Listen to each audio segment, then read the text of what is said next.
Hey guys, तो क्या आपको भी लगता है कि इंग्लिश आपके सिलेक्शन और आपके ड्रीम जॉब के बीच में खड़ी है? मैथ में मार्क्स बढ़ रहे हैं, रीजनिंग में मार्क्स बढ़ रहे हैं, लेकिन इंग्लिश में मार्क्स या तो स्टैग्नेट हो चुके हैं या तो निगेटिव मार्किंग डुबा देती है। So welcome back to our channel vocab world. आज हम कुछ इन्हीं टॉपिक्स के ऊपर बात करेंगे जहां आपके मार्क्स 20 से 30% तक इम्प्रूव होंगे। आपके सिलेक्शन के चांसेस हैं वो 80% तक बढ़ते थे। जी हाँ, मैं कोई मैजिक ट्रिक नहीं बताने वाली हूँ, बल्कि मैं कुछ प्रैक्टिकल ट्रिक्स बताने वाली हूँ जो हर टॉपर अपनी स्ट्रेटेजी में शामिल करता है। तो चलिए शुरू करते हैं। तो इंग्लिश को हमें सबसे पहले 3 पार्ट्स में डिवाइड कर लेना है: ग्रामर, वोकैबुलरी एंड कॉम्प्रिहेंशन। तो इन 3 पार्ट्स को अलग अलग डिवाइड करने के बाद हमें इन तीनों की स्ट्रेटेजी अलग अलग लगानी है। जैसे पहले पार्ट की बात करते हैं, ग्रामर। तो ग्रामर में बहुत लोग रेन एंड मार्टिन पढ़ने बैठ जाते हैं। आपको स्कॉलर नहीं बनना है, आपको एग्जाम निकालना है। तो इसके लिए आपको करना क्या है? सबसे पहली बात तो आपको कुछ मेन टॉपिक्स पे फोकस करना है जो एग्जाम बार बार पूछता है और हर एग्जाम में आते ही आते हैं, like tenses, preposition, subject verb agreement, active passive, direct indirect. ये सारे टॉपिक्स बहुत इंपॉर्टेंट है, इसलिए इन्हें स्किप करने की बहुत बड़ी गलती करना भी मत और की भी नहीं जा सकती। इसके बाद द 120 रूल्स स्ट्रेटेजी। ग्रामर के 120 रूल्स बहुत इंपॉर्टेंट है, इनको स्किप करने की गलती बिल्कुल मत कीजिए। यूट्यूब के किसी भी चैनल से 120 रूल्स उठाइए, रानी मैम, निमिषा मैम या फिर बैंकिंग के किसी भी टीचर से, और उसे पूरा देख के सिर्फ 5 बार रिवाइज कर लो। सिर्फ रूल्स पढ़ने से काम नहीं चलेगा, उन्हें पढ़ो और बार बार रिवाइज करो ताकि वो रूल्स आपके माइंड से स्किप ना होने पाए और आप उन पे अच्छे से कमांड बना सके। Now come to the second phase, vocabulary की पहली चीज तो रूट वर्ड। रूट वर्ड आपको करने हैं। रूट वर्ड से क्या करना है कि कुछ रूट वर्ड्स याद करेंगे, वहां से आपकी बहुत सारी ऑप्शन एलिमिनेट होने लगते हैं और उसके बाद क्या होता है कि आपकी वोकैबुलरी इनहेंस होती है। फिर आपको क्या करना है? पीवाईक्यूज। एसएससी के अंदर 80% वोकैब ऐसी है जो रिपीट होती है। कोई भी पीवाईक्यू उठाओ, लाइक पिनेकल हो गई, ब्लैक बुक, घोल के पी जाओ भाई। ब्लैक बुक तो ऐसी बुक है कि कोई भी एसएससी एस्पिरेंट स्किप ही नहीं कर सकता। उसे स्किप कर दिया तो समझ लो आधा आपकी मेहनत बढ़ जाएगी, बस और कुछ नहीं। Contextual learning. अब इसमें क्या करना है? हमें कॉन्टेक्स्ट को रीड करना है। बुक उठाओ या कोई पैराग्राफ उठाओ, वहां से सिंपली जो वर्ड्स मिले सिंपली उन्हें नोट डाउन करके याद कर लो, एक बार पढ़ लो ताकि आपको ओवरव्यू पता चल जाए और कभी इन केस अगर आ जाए कोई रैंडम वर्ड तो आपके दिमाग में थोड़ा बहुत वो स्टक कर जाए। आते हैं पिलर 3 पे जो कि है comprehension, the most important part जिससे बहुत सारे क्वेश्चंस बनते हैं।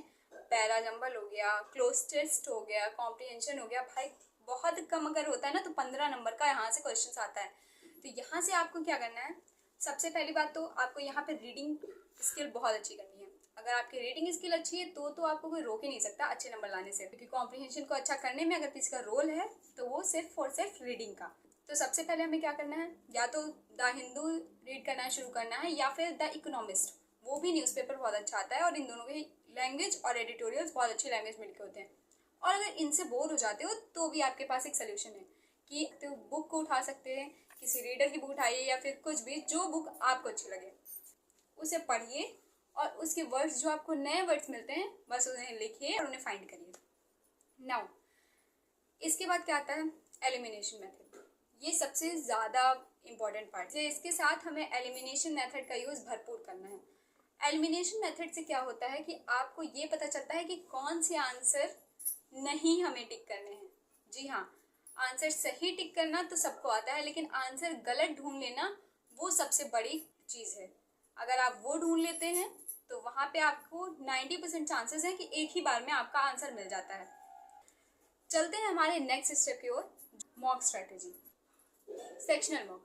इसमें क्या करना है? आपको हर रोज 15 मिनट का एक सेक्शनल मॉक देता है। टेक्स्ट बुक पे एक सिंपल सा है, एक मॉक लीजिए, और सीजीएल का या फिर एसएससी का किसी भी एग्जाम का होता है तो वो ऑलमोस्ट क्या होता है 18 मिनट्स का एक सेक्शनल मॉक होता है। वहाँ पे आपको हर एक चीज़ मिक्स भी मिल जाती है और चैप्टर टेस्ट भी मिल जाते हैं। तो मैं तो एडवाइस करूँगी आप सेक्शनल दीजिए, और उसके बाद क्या होता है वहाँ से आप उसका एनालिसिस, मोस्ट इम्पॉर्टेंट थिंग, उसको एनालिसिस करिए। और इसके बाद आपको करना क्या है? एनालिसिस तो कर लिया, फिर आप एक कॉपी बना लीजिए। कॉपी वो करिए, पहली चीज़ तो आपके जो क्वेश्चन गलत हुए हैं, लाइक वोकैबुलरी गलत हो गई है या फिर कुछ रूल्स गलत हो गए हैं, उन रूल्स को सिंपली लिख लीजिए और हाईलाइट कर लीजिए। और इनके अलावा एक्स्ट्रा रूल्स जो आप बहुत ज़्यादा भूलते हैं, जिनके बिना मतलब काम भी नहीं चल सकता और आप बहुत ज़्यादा भूल ही रहे हैं, उनको भी नोट करिए। और कुछ मैंने इसके पहले वाली वीडियो में जैसे बता रखा है, इन सब के साथ आपको फॉलो करना है 1, 3, 7, 15, 30 रूल, जो कि मैंने अपने पिछले वीडियो में बताया भी है और इसकी कंप्लीट डिटेल इन्फॉर्मेशन भी दी है।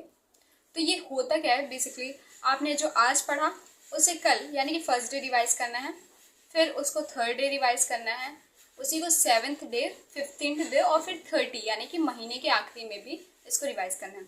इसको इतनी बार रिवाइज करने के बाद कोई टॉपिक ऐसा नहीं है जो आप भूलेंगे, कभी कभी भी नहीं भूलेंगे। तो इन सब के साथ आपको मॉक्स की एनालिटिक्स मैंने पूरी दे दी है कि कैसे करनी है, कैसे नहीं करनी है, क्या चीज़ें करनी है, क्या चीज़ें नहीं करनी है। और सबसे लास्ट में मैं यही कहूँगी कि इंग्लिश रातों रात इम्प्रूव नहीं होती, it is just a process.